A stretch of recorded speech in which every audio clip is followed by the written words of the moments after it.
isi kehidupanku dengan kemurahan-Mu.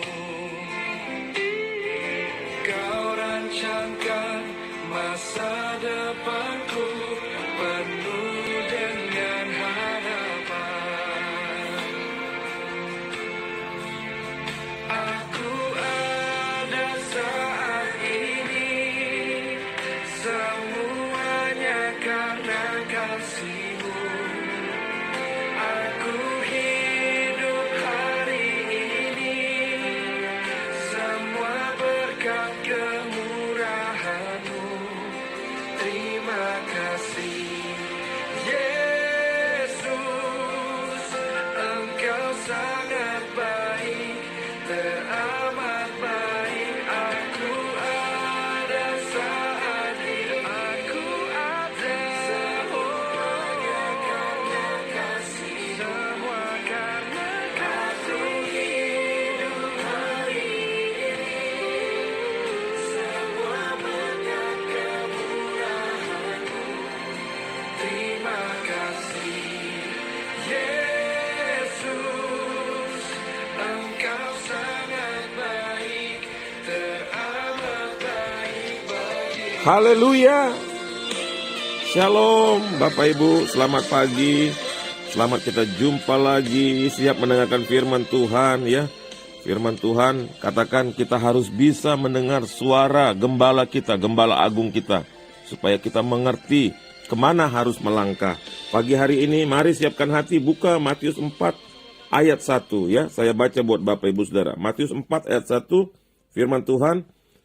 Maka Yesus dibawa oleh Roh ke padang gurun untuk dicobai iblis. Di sini R-nya R besar ya, Lembaga Alkitab Indonesia membantu kita.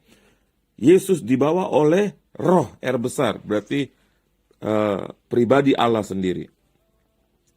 Kita mengerti bahwa peristiwa ini adalah peristiwa di mana waktu itu Yesus dibaptis oleh Yohanes, dipenuhkan oleh Roh Kudus, ya, burung merpati turun. Kita percaya bahwa Allah berkata dari surga, inilah anakku, kepadanya aku berkenan. Ada burung merpati, tanda Yesus dipenuhi Roh Kudus. Yesus dibaptis air, Yesus dipenuhkan Roh Kudus, dan kemudian Yesus Yesus berpuasa.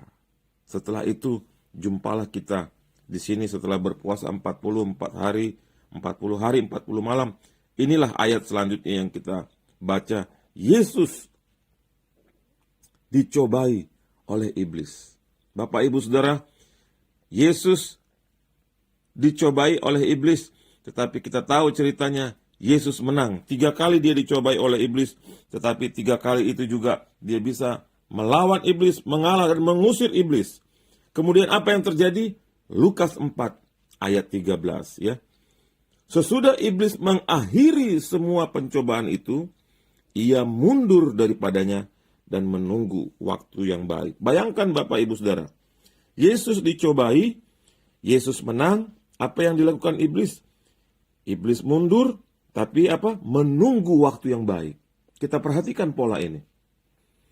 Kalau Yesus mengalami ini selama dia ada di dunia, pola yang sama juga terjadi pada kita. Kita dicobai, dengan kuasa Yesus kita menang, kemudian iblis datang lagi, menunggu waktu yang tepat untuk datang menyerang kita lagi, menuding kita, menuduh-nuduh kita lagi. Oleh karena itu berhati-hati Bapak Ibu Saudara, di dalam hidup ini firman Tuhan harus menjadi kekuatan kita ya. Kita menang karena kita di dalam Yesus. Firman Tuhan katakan malah Yesus berkata, aku di dalam kamu. Kita di dalam dia, dia di dalam kita. Berarti ada kesehatian. Saling ingin bersama. Tetapi kita juga harus ingat bahwa iblis mundur daripada Yesus, menunggu waktu yang tepat. Menunggu waktu yang baik untuk kembali mencobai Yesus. Markus 14 ayat 38 untuk kita pagi hari ini. Berjaga-jagalah dan berdoalah supaya kamu jangan jatuh ke dalam pencobaan.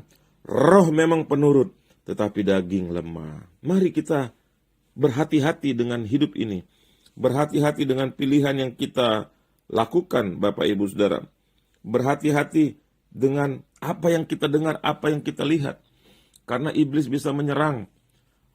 Apa yang kita lihat bisa iblis pakai. Apa yang kita dengar, ya, yang mungkin bisa masuk ke dalam hati, merusak iman kita, merusak sejahtera kita, mencuri damai. Hati-hati perlakuan orang di luar.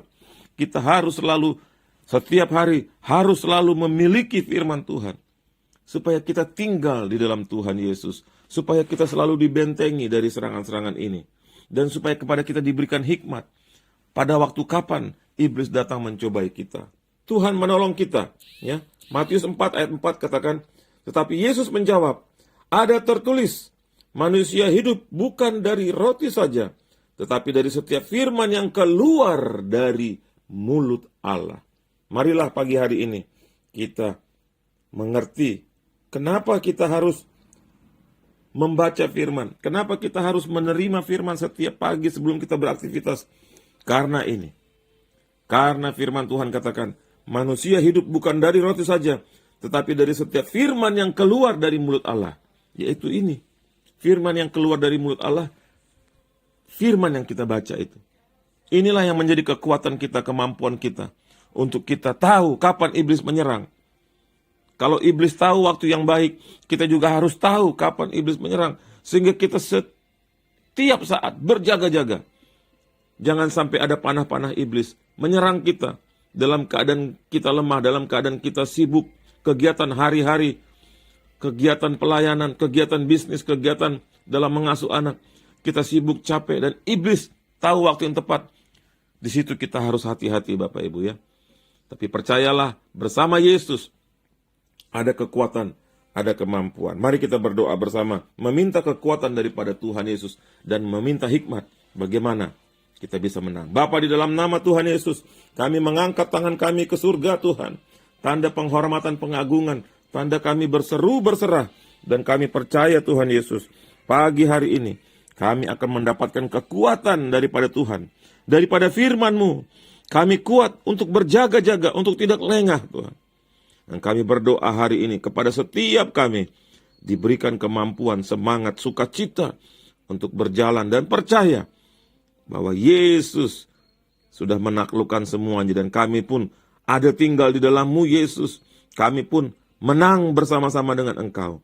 Berikan kami roh yang berjaga-jaga, berikan kami roh yang siap untuk tidak kalah dan lengah menghadapi panah-panah api iblis. Kami berdoa, darah Yesus, perlindungan daripada-Mu ada pada setiap kami. Dan kami juga percaya bilur Yesus menyembuhkan kami. Kami percaya sukacita Allah memenuhi kami. Kami percaya terobosan ilahi selalu menjadi milik kami. Waktu kami tinggal di dalam Tuhan, Tuhan mengangkat kami. Inilah doa kami Bapa. Kami terima berkat Tuhan di dalam nama Yesus.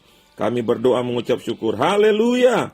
Amin. Matius 6 ayat 13. Dan janganlah membawa kami ke dalam pencobaan, tapi lepaskanlah kami pada yang jahat. Karena Engkau yang punya kerajaan dan kuasa dan kemuliaan sampai selama-lamanya. Salam kemenangan dalam Yesus Kristus. Ya. Tetap layani 1-2 jiwa dengan setia, dengan kasih. Ajarkan mereka untuk berjaga-jaga seperti kita juga berjaga-jaga. Haleluya. Glory haleluya.